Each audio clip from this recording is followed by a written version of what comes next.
En 331 avant notre ère, près du petit village de Gaugamélès, en actuel Irak, deux immenses armées livrent bataille pour dominer le monde.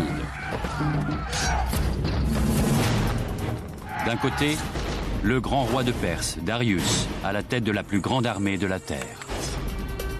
Il devait y avoir 200 à 250 000 hommes sur le champ de bataille. De l'autre, une troupe 5 fois moins nombreuse menée par un jeune homme de 26 ans, Alexandre. Malgré son jeune âge, c'était déjà un commandant chevronné. Venez découvrir, comme vous ne l'avez jamais vu, la plus grande bataille de l'Antiquité. Ses stratégies novatrices et ses armes étonnantes.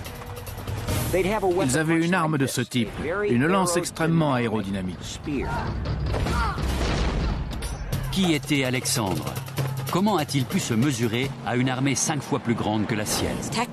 Ces tactiques sont encore utilisées de nos jours. Quelle était l'arme secrète d'Alexandre?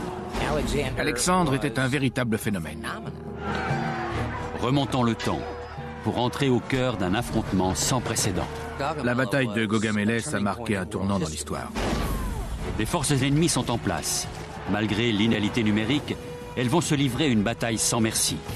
Une bataille qui changera l'histoire et fera connaître le jeune Alexandre de Macédoine comme Alexandre le Grand.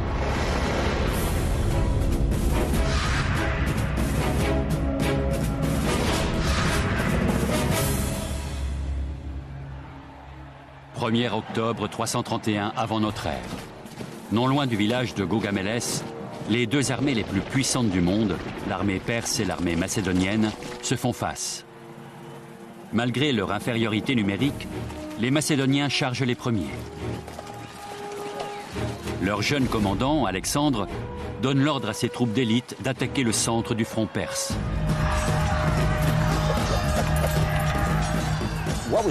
À Gaugamélès, c'est tout l'empire perse qui était en jeu. Et cet empire, Darius III compte bien le conserver. Il a déjà perdu face à Alexandre à la bataille d'Issos. Aujourd'hui, il a la ferme intention d'écraser le jeune roi. Darius ordonne à ses hommes d'attaquer les Macédoniens sur le flanc droit. Darius tendait un piège et forçait Alexandre à s'y précipiter.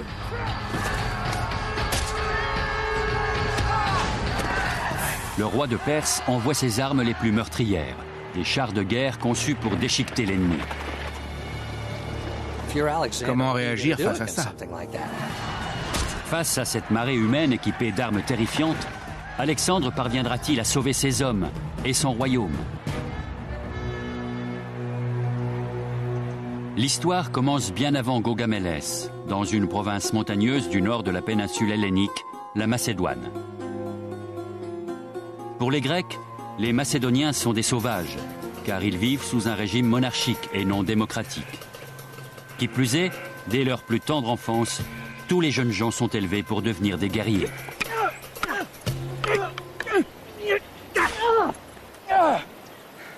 Allez, bats-toi! Bats-toi, Alexandre! Alexandre connaissait très bien l'épopée homérique. Il a grandi dans une société qui accordait une grande valeur aux héros et exaltait tout ce qui pouvait révéler le courage individuel.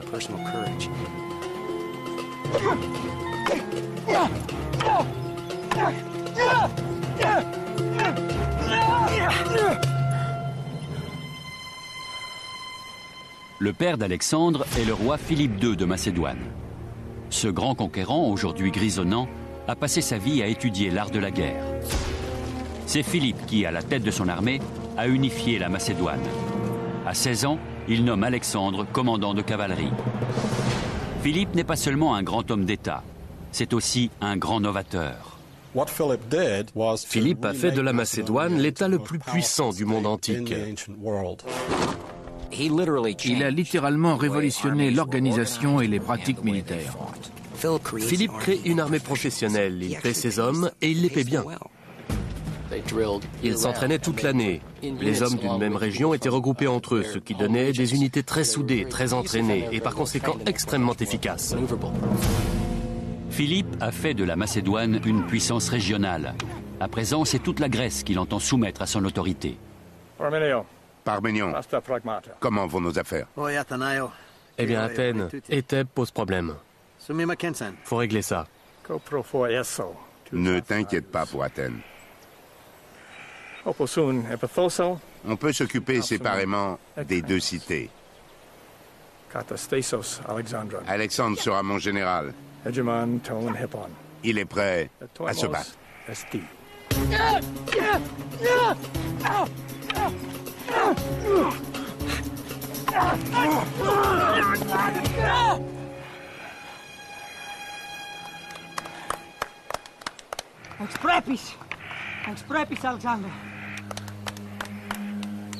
Mais quelqu'un d'autre joue un rôle déterminant dans la vie d'Alexandre. Sa mère, Olympias, fille du roi d'Épire et première épouse de Philippe. Dans le meilleur des cas, sa relation avec Philippe était houleuse. Philippe l'a répudiée en faveur d'une nouvelle épouse. Cela a sans doute suscité un certain ressentiment de la part d'Alexandre, qui estimait que sa mère avait été bafouée, injustement privée de ses privilèges. De son côté, Olympias craignait que cette nouvelle épouse ne mette au monde un fils que Philippe préférerait à Alexandre comme héritier. En 336, l'assassinat de Philippe vient bouleverser la vie d'Alexandre. Un événement déterminant pour la Macédoine et pour le jeune prince.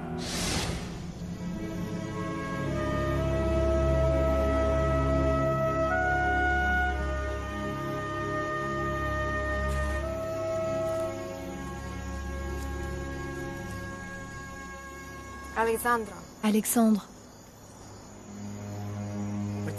Mon père est mort. oui. Mais tu es roi, Alexandre.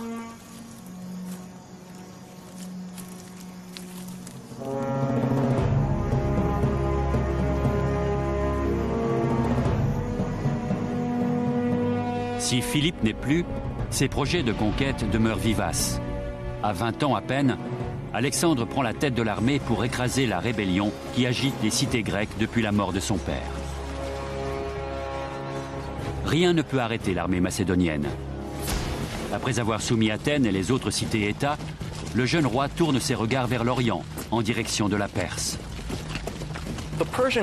L'Empire perse a été le premier empire de l'histoire.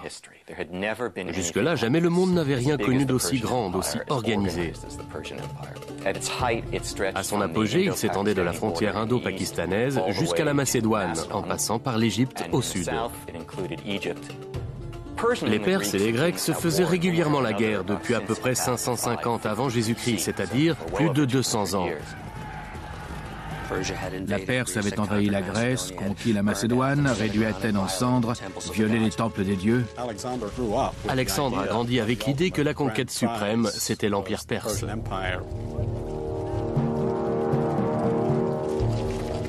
En 334, Alexandre et ses 45 000 hommes font route vers l'Est et pénètrent sur le territoire de l'Empire perse. La légende raconte qu'en traversant l'Anatolie, Alexandre s'arrête dans un temple aux environs de la ville de Gordion.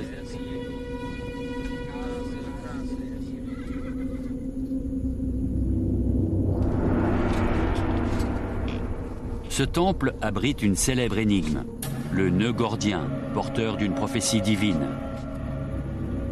Quiconque parviendra à défaire ce nœud inextricable deviendra maître et seigneur de l'Asie. Alexandre ne peut s'empêcher de relever le défi, lui qui a d'ores et déjà proclamé qu'il s'emparerait du continent. À l'époque, et particulièrement pour un homme comme Alexandre, tout imprégné de l'Iliade et de traditions héroïques, un roi se devait de partir à la conquête du monde. Ne le faites pas, Majesté.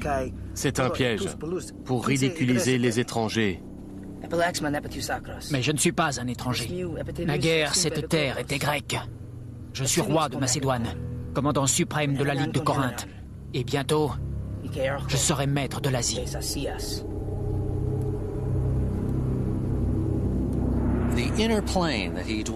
Son monde intérieur était peuplé de héros comme Achille, Hector ou Héraclès. C'étaient ses modèles, et il voulait, comme eux, laisser derrière lui une renommée éternelle, accomplir des exploits sans précédent. Allons-nous-en, Majesté. Je pense que ce nœud est vraiment impossible à dénouer. La prophétie ne dit pas qu'il doit être dénoué. Elle dit qu'il doit être défait.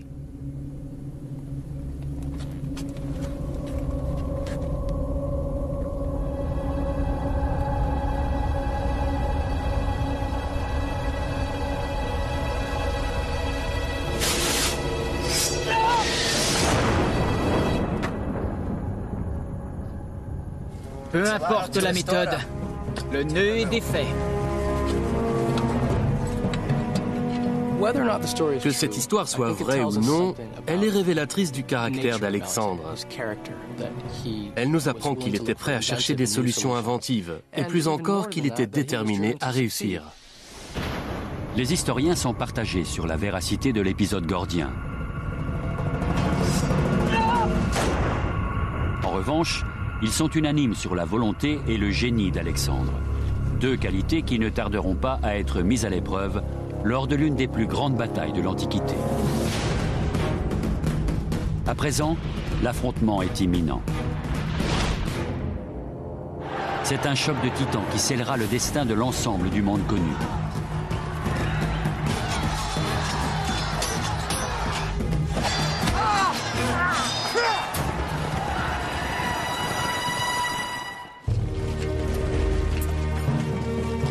Depuis 334, Alexandre et son armée de 45 000 hommes ne cessent d'avancer sur les terres de l'Empire perse. Mais l'invasion passe quasiment inaperçue aux yeux du grand roi.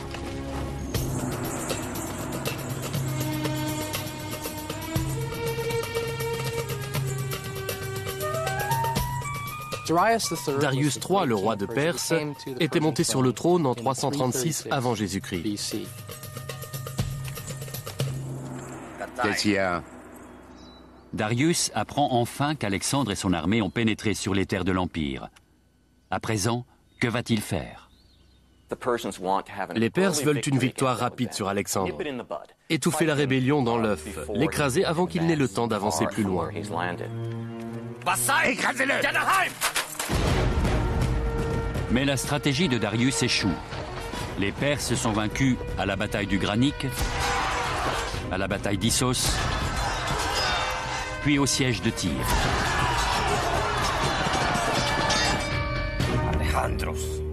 Face aux déroutantes victoires du jeune général, Darius entreprend de renforcer son armée.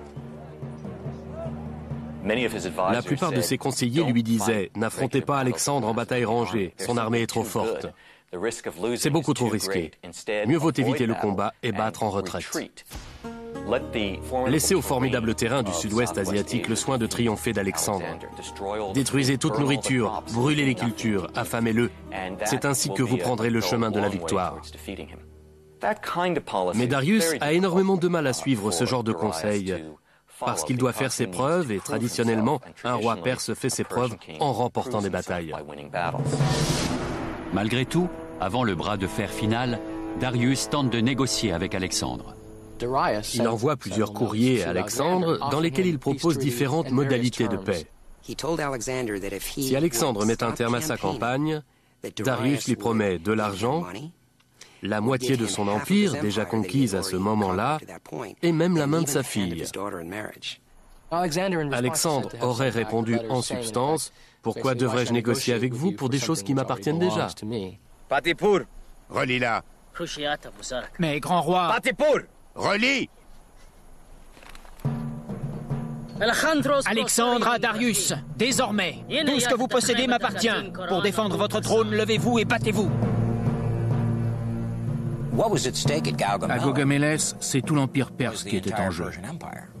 Si Alexandre parvenait à pousser Darius à se battre et remporter la victoire, il pourrait légitimement prétendre à gouverner l'Empire. Comment s'appelle ce village, là-bas?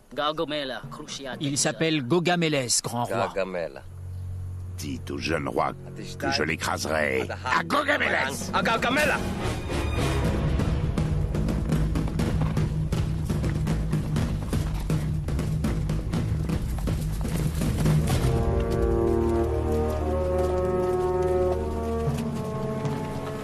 Darius a levé une armée provenant de tous les recoins de son empire. Lorsqu'elle se met en place, les éclaireurs grecs courent rapporter à Alexandre que jamais ils n'ont rien vu d'aussi imposant. L'armée perse recouvrait tout le champ de bataille. Nous pensons que Darius devait avoir 200 à 250 000 hommes, c'est-à-dire environ 5 fois plus que n'en comptait l'armée d'Alexandre. Nous avons des données relativement sûres pour l'armée macédonienne, à savoir qu'elle se composait de quelques 40 000 fantassins et 7 000 cavaliers. Alexandre est secondé par un commandant de cavalerie chevronné, Parménion. Parménion était l'un des généraux de confiance de Philippe. C'était un homme de la vieille école et l'un des seuls à oser s'opposer ouvertement à Alexandre. Quand Alexandre demandait conseil à Parménion, il savait pertinemment qu'il lui donnerait une réponse classique. Il voulait savoir comment un commandant conventionnel envisagerait la situation et souvent, il s'appuyait là-dessus pour élaborer une tactique capable de prendre son adversaire à contre-pied. Si l'inégalité numérique n'effraie pas le jeune Alexandre, il n'en va pas de même pour le vieux général. Parménion veut attaquer de nuit, pendant le sommeil de l'ennemi. Écoute, ils sont peut-être plus nombreux que nous, mais une attaque furtive serait déshonorante et lâche. Si j'étais à votre place, j'attaquerais maintenant.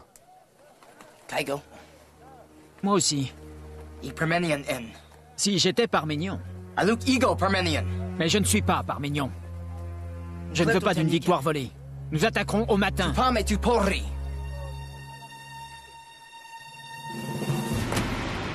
Il était arrogant et effronté, mais il n'avait pas le choix pour être obéi. S'attendant à une attaque nocturne, Darius fait veiller ses troupes toute la nuit.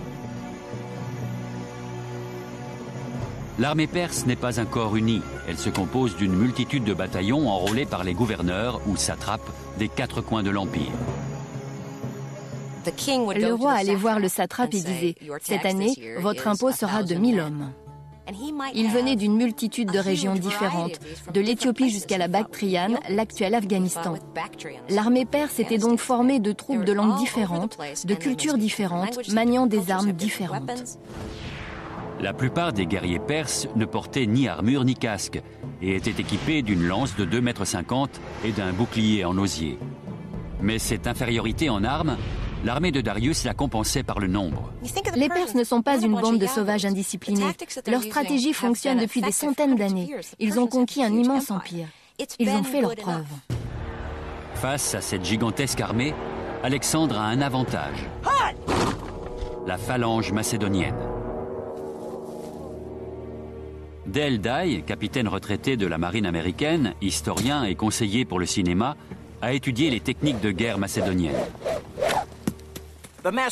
La phalange macédonienne est probablement l'arme de guerre la plus puissante du monde antique. La phalange se divise en syntagmes. Chaque syntagme formant un carré de 256 hommes, constitué de 16 files de 16 hommes. Une fois que la formation était en marche, ses membres n'avaient plus moyen de reculer. Ils avançaient comme un véritable mur de muscles et de fer de lance. C'est ce qui faisait la puissance écrasante de la phalange. Le premier rang était constitué des guerriers les plus chevronnés, ceux qui avaient prouvé leur courage sur le champ de bataille, ceux à qui on pouvait faire confiance pour aller au-devant de l'ennemi. Ils portaient un petit bouclier, la pelte, suspendu à leur cou pour mieux répartir la charge. Mais surtout, ça leur permettait de garder la main gauche libre. Comme elle n'avait pas à tenir la pelte, elle pouvait empoigner l'arme principale. Et cette arme principale, c'était la sarisse. D'après ce qu'on sait, la sarisse devait mesurer entre 4 et 5,50 m. Traditionnellement, les lances faisaient de 2 mètres à 2,50 m. Mais Philippe a doté son infanterie de lances beaucoup plus longues, ce qui lui donnait un avantage sur les fantassins grecs ou perses. Imaginez 256 harisses aux pointes effilées qui s'étendent à plus de 5 mètres à l'avant du syntagme. Un porc-épic hérissé de fer de lance que l'ennemi ne peut approcher ni par le bas, ni par le haut, ni par le côté. La phalange avait de quoi faire peur, non? Mettons-nous dans la peau d'un soldat perse. Phalange, en position, chargez! À l'aube du 1er octobre 331 avant Jésus-Christ, la phalange prend position sur le champ de bataille de Gaugamélès.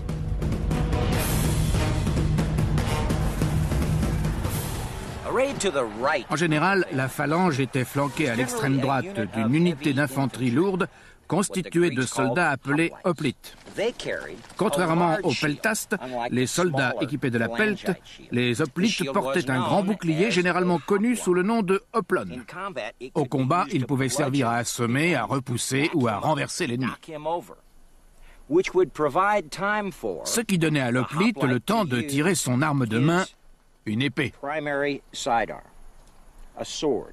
Le plus souvent, c'était une épée plate, comme celle-ci, à double tranchant et assez courte, contrairement aux longues épées du Moyen-Âge. Elle était conçue pour faire un carnage au corps à corps. L'hoplite peut la cacher derrière son bouclier. De cette façon, l'ennemi n'a aucun moyen de savoir ce qu'il va faire, quel sera l'angle de frappe. Le coup peut aussi bien venir d'en bas que d'en haut. L'hoplite n'avait pas de temps à perdre à se battre en duel. Il préférait utiliser son bouclier pour refouler l'adversaire, continuer à progresser, ne pas perdre son élan. À force d'être repoussés, les soldats ennemis finissaient par s'empêtrer. Ils trébuchaient et une fois à terre, les hoplites leur réglaient leur compte. Les armées ont pris position. Les hostilités vont bientôt commencer.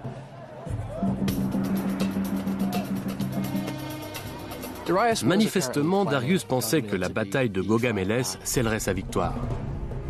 Le moment est décisif pour Alexandre et pour l'avenir du monde.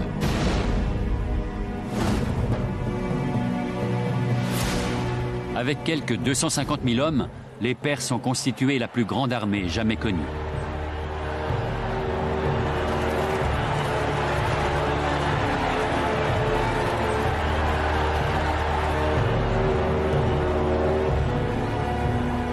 En face, celle d'Alexandre n'en compte que 45 000. Les enjeux sont considérables. D'un côté, Darius sait que s'il perd cette bataille, c'est son empire qu'il perd avec elle. De l'autre, Alexandre joue son va-tout sur la victoire pour devenir roi de Perse. Pour Alexandre, Gaugamélès est une bataille à quitte ou double. S'il gagne, l'empire le plus riche de la terre sera à lui. S'il perd, 45 000 hommes seront massacrés et la Grèce subira de nouvelles invasions. L'avenir de 2 continents est entre les mains d'un jeune homme de 26 ans.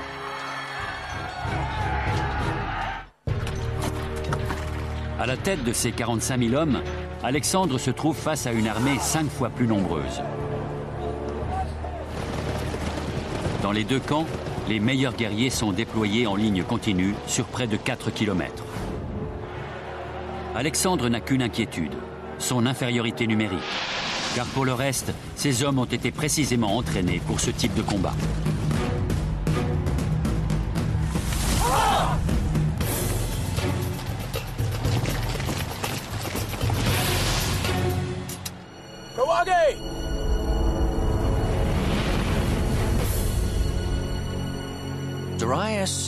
Darius a déployé ses forces de manière absolument terrifiante.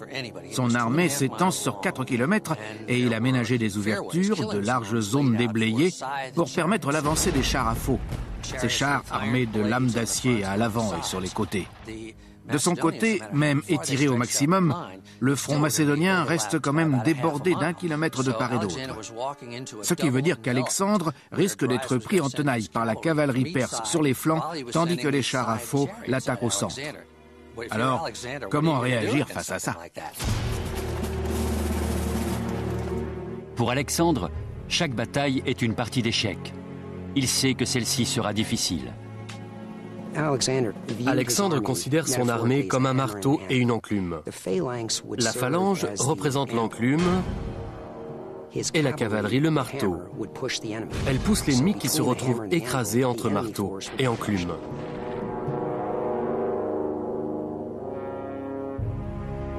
Dans toutes les batailles précédentes, la tactique du marteau et de l'enclume a fonctionné à la perfection.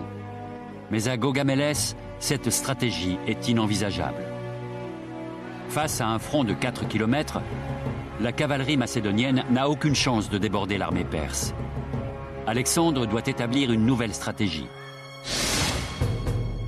D'abord, il regroupe sa phalange en syntagme, 256 guerriers disposés en carré de 16 hommes par côté, une formation quasiment impossible à arrêter.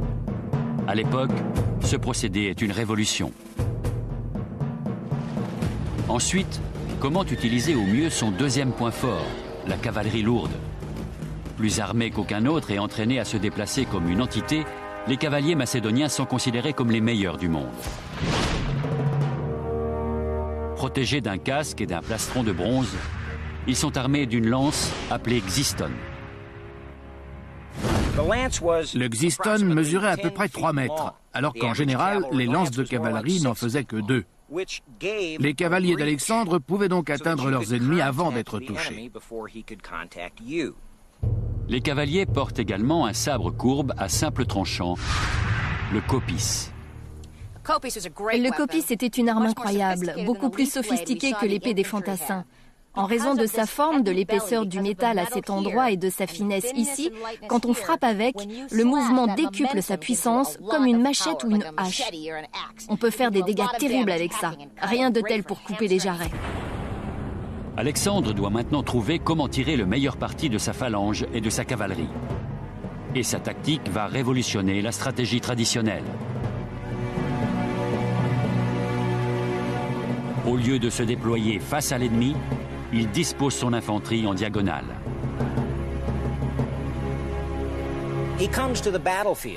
Il prend position sur le champ de bataille en une formation très étrange pour l'époque. Si l'on devait la décrire en termes militaires d'aujourd'hui, on dirait qu'Alexandre dispose ses troupes en échelon, refusées à gauche. Ces termes modernes signifient que les syntagmes macédoniens sont déployés en diagonale, flanc gauche pointant vers l'extérieur et non vers les lignes ennemies, afin de prévenir toute attaque latérale. L'échelon, c'est-à-dire l'angle adopté, ne peut que surprendre un ennemi qui n'a jamais vu cela auparavant.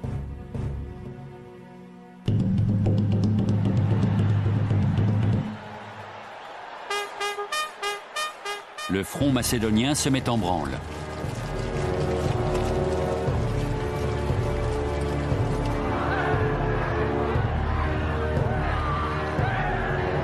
En première ligne des forces perses se dressent les Immortels, la garde d'élite de Darius. Quand l'un se faisait tuer, un autre prenait sa place. C'est pour ça qu'on les appelait les Immortels. Quoi qu'il arrive, ils étaient toujours 10 000. Lorsque les Macédoniens approchent, Darius est convaincu que leur formation oblique lui donne un énorme avantage, car elle offre à sa cavalerie un vaste terrain ouvert où s'engouffrer. Alexandre est fin tacticien. Il sait qu'une armée composée d'une cavalerie imposante n'hésitera pas à charger dans une ouverture si on lui en donne l'occasion. Pour lui, il était évident que s'il offrait cette possibilité à Darius, Darius en profiterait. Et il avait raison.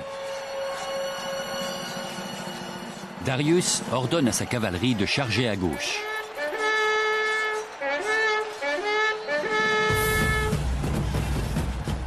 Sous les ordres de Parménion, le flanc gauche de l'armée macédonienne attend l'attaque, sachant que son rôle est d'occuper la cavalerie perse le plus longtemps possible. À l'autre extrémité du front, Alexandre fait quelque chose de totalement inattendu. Il entraîne sa cavalerie vers la droite. Alexandre réalise une manœuvre surprenante, particulièrement pour Darius. Il se met à chevaucher le long de la ligne de front. Darius est totalement dérouté. Il commence à craindre qu'Alexandre ne sorte du champ de bataille qu'il a soigneusement préparé.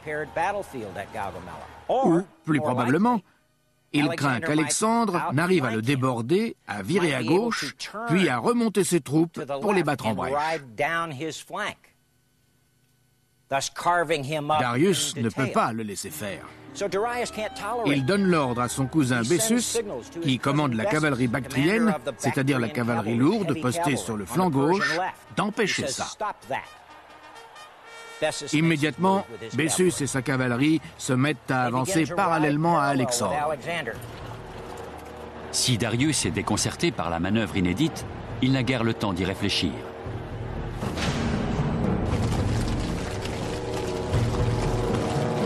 Au centre, la collision est imminente entre l'invincible phalange macédonienne et les valeureux immortels. Par le biais de ces deux armées, ce sont deux empires, deux continents qui s'affrontent. Le destin du monde est en jeu. La bataille de Gaugamélès vient de commencer.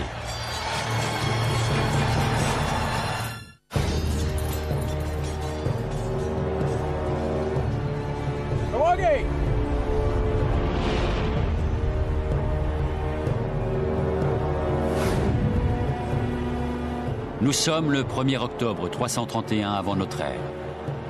Malgré son infériorité numérique, l'armée d'Alexandre charge le front perse.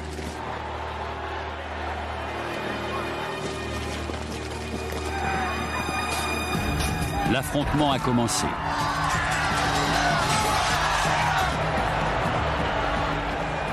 Tandis qu'à gauche et au centre, la bataille fait rage, Alexandre et ses compagnons poursuivent vers la droite. En face, la cavalerie perse les suit pas à pas. Mais Alexandre a une arme secrète. Caché derrière les chevaux, tout un régiment de peltastes avance avec lui.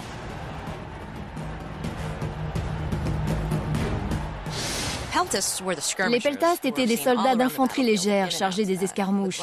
Il y en avait sur tout le champ de bataille. Ils étaient munis de différentes armes et quand ils frappaient, c'était un vrai bombardement de lances et de pierres. Les peltastes utilisaient plusieurs sortes d'armes. Ils avaient des arcs et des flèches à courte portée. Ils avaient des javelots. Ils avaient une arme qui ressemblait à ça. Une lance très légère, très aérodynamique, dont le but n'était pas tant d'aller loin, mais vite. C'est cette arme qui nous a donné ceci.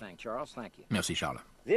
Ça, c'est un javelot sportif, comme celui qu'on utilise dans les compétitions olympiques modernes. Mais il ne faut pas oublier que c'est ceci qui a donné cela. Est-ce que c'est efficace? On va voir.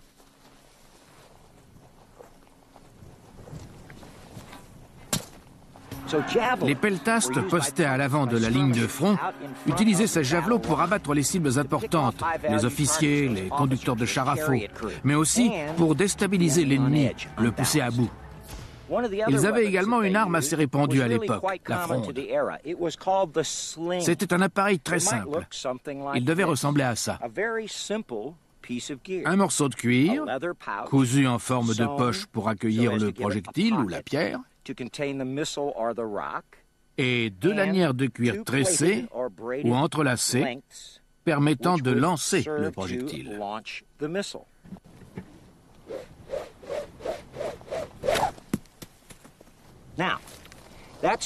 À première vue, la pierre que je viens de lancer ne donne pas l'impression de pouvoir blesser qui que ce soit. Mais imaginez la scène avec 200 ou 300 peltastes armés de frondes et mitraillant l'ennemi de pierres ou de projectiles métalliques. Ils font forcément des blessés. Mieux encore, ils sèment la panique. Accompagné de ces peltastes cachés, Alexandre poursuit son avancée sans anicroche. Cette botte secrète est l'une des clés de la stratégie qui le conduira à la victoire. De l'autre côté du champ de bataille, l'armée perse commence à ressentir la pleine puissance de la phalange macédonienne.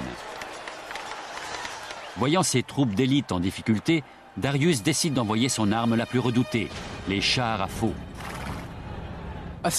Le char à faux était un gros char à 2 roues sur lesquelles 2 lames étaient fixées à la verticale, de manière à trancher tout ce qu'elles rencontraient sur leur passage.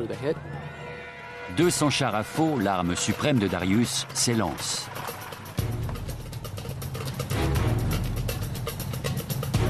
Face à une telle attaque, la plupart des généraux n'auraient sans doute envisagé que 2 solutions. Soit tenter de tenir leur position, soit battre en retraite et se regrouper plus tard. Mais Alexandre a mis au point une défense diabolique. Darius lance ses chars.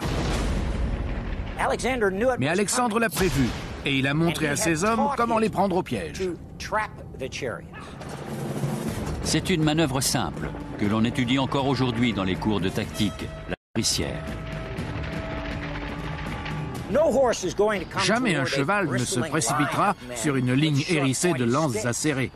En revanche, si un espace libre s'ouvre devant lui, il foncera droit devant. Le piège peut alors se refermer. Vous pouvez étriper le cheval, mettre le conducteur du char à terre et le tuer. C'est ce qu'Alexandre a fait. Les Macédoniens parviennent à retourner en leur faveur l'élan des chars. En quelques minutes, la menace est neutralisée. Après Gaugamélès, les chars à faux ne seront plus jamais une arme décisive. La bataille fait rage. Violemment attaqué, le flanc gauche de Parménion menace de s'effondrer. De l'autre côté, Alexandre continue à s'éloigner des affrontements. Mais pourquoi? Sur le champ de bataille, la situation est maintenant critique. Au centre, la phalange macédonienne se bat vaillamment, tandis qu'à droite, Alexandre chevauche toujours plus loin. Dans le même temps, sur le flanc gauche, Parménion est en difficulté. Dépassé en nombre, ses troupes sont au bord de la déroute.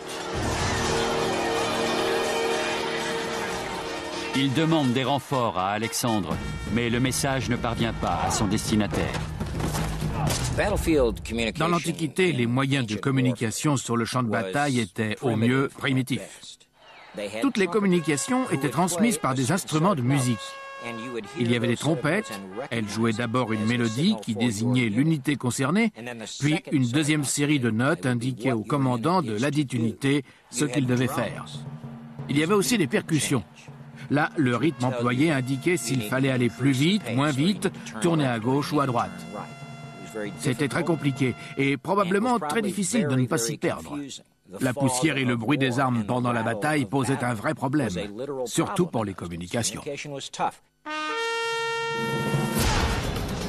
Tandis que Parménion résiste de son mieux, Alexandre et ses compagnons continuent leur avancée sans charger ni battre en retraite. La cavalerie de Darius ne les quitte pas d'un pouce, prête à parer à l'attaque. Alexandre mène ses troupes de plus en plus loin, tellement loin qu'il finit par sortir du champ de bataille que Darius a soigneusement fait déblayer. De cette manière, il pousse le roi à laisser s'éloigner sa cavalerie pour éviter d'être débordé. Peu à peu, le front perse commence à s'ouvrir au centre, mais Darius ne peut pas se permettre de décaler ses hommes vers la gauche pour colmater la brèche. Et là, Alexandre repère le trou béant.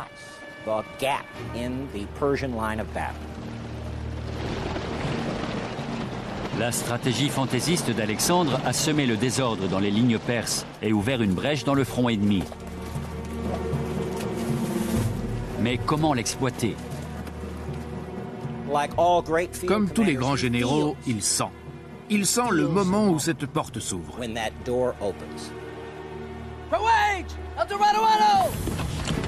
En une manœuvre stupéfiante, Alexandre et toute sa cavalerie font demi-tour et chargent droit sur la brèche.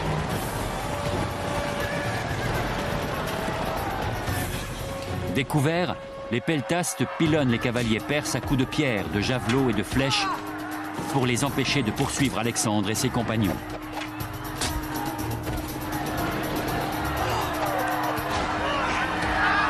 Darius devait être assis bien tranquillement en retrait.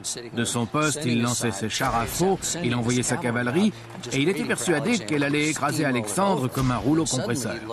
Et tout à coup, il lève la tête et découvre qu'Alexandre n'était pas seul avec ses cavaliers. Alexandre menait ses compagnons en personne. Il se mettait en danger à chaque bataille. Alexandre et sa cavalerie se ruent dans la brèche et pénètrent en force dans le camp adverse.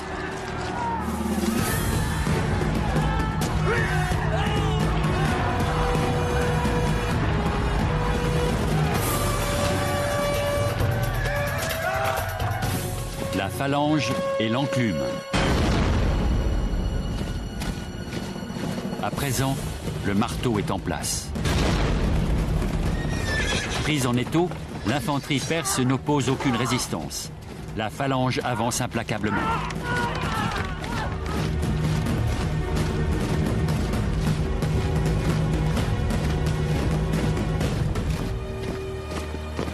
Les rangs perses se disloquent. Les soldats prennent la fuite.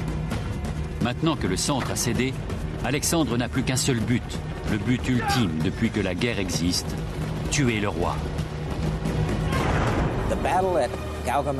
Alexandre n'avait qu'une idée en tête pendant toute la bataille. Affronter Darius en combat singulier, le tuer et accrocher sa tête au bout de sa lance.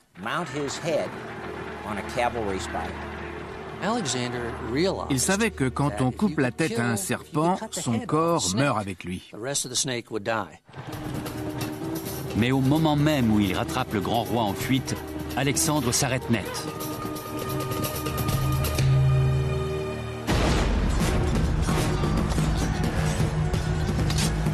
Il vient d'apprendre que les troupes de Parménion sont à bout de force, sur le point d'être écrasées. Elles ont besoin de son aide. Que faire? Tuer le roi ou sauver ses troupes? Sa décision pourrait modifier l'issue de la bataille.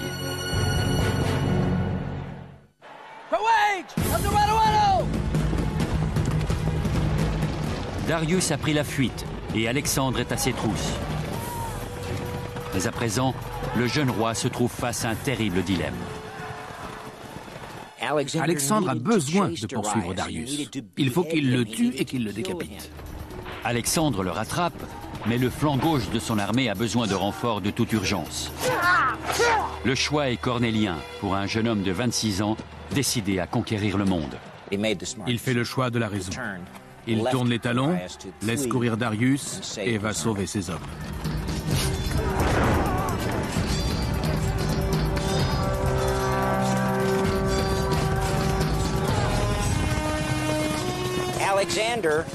À son arrivée, Alexandre trouve ses soldats en déroute qui tombent l'un après l'autre.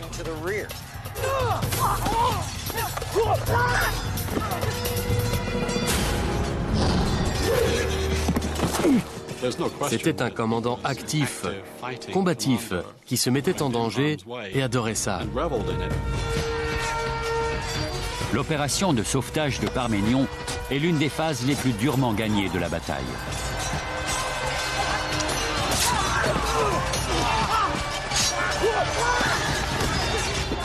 Alexandre lui-même, comme n'importe quel soldat, sera blessé au combat.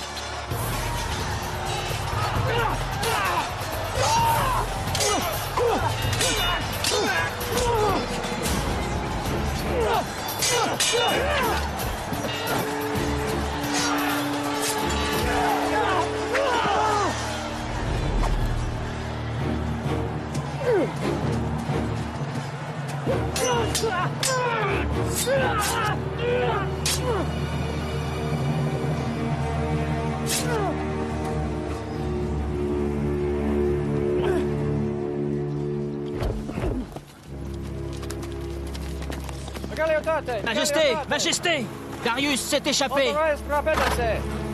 Pour Alexandre, la victoire est amère. Il est venu à la rescousse de son flanc gauche. Il a sauvé son armée. Et il a remporté la bataille de Gaugamélès. En fin d'après-midi, la bataille est terminée. Alexandre est entré dans la légende. Merci mon roi. L'honneur est pour moi. On pourrait presque dire que pour Alexandre, Gaugamélès a été l'ultime bataille, la bataille décisive. Après ça, il s'approprie peu à peu tous les titres du grand roi de Perse. Alexandre poursuivit sa route vers l'Est et conquit le reste de l'Empire perse. Il traversa les déserts de l'actuel Afghanistan et triompha des armées de l'Inde. Je crois que s'il a continué à avancer, c'est uniquement parce qu'il voulait accomplir des exploits sans pareil pour laisser derrière lui une renommée et une gloire éternelle. Il n'a jamais perdu une seule bataille. C'est le plus grand vainqueur étudié en Occident. C'était un brillant tacticien, un brillant homme d'État, un être charismatique qui exhalait une sorte d'aura de puissance. Si je devais établir une liste de grands généraux, Alexandre serait le premier. Il mérite vraiment son épithète de grand.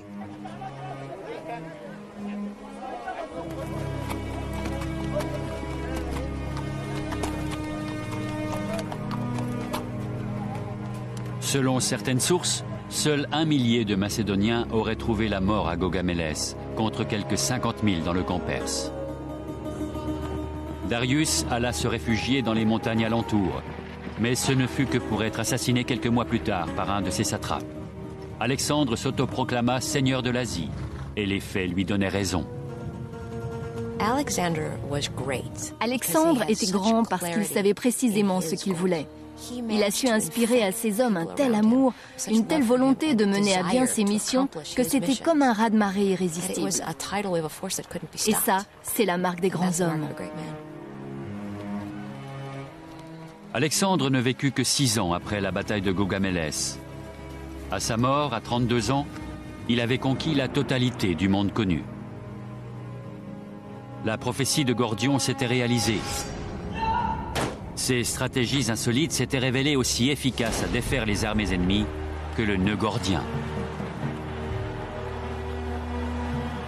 C'était un meneur héroïque à la tête d'un peuple héroïque. Dans un monde qui ne croyait pas à la vie éternelle, le seul moyen d'accéder à l'immortalité, c'était d'accomplir des prouesses dignes des livres d'histoire. Et dans ce sens, Alexandre a bel et bien gagné l'immortalité.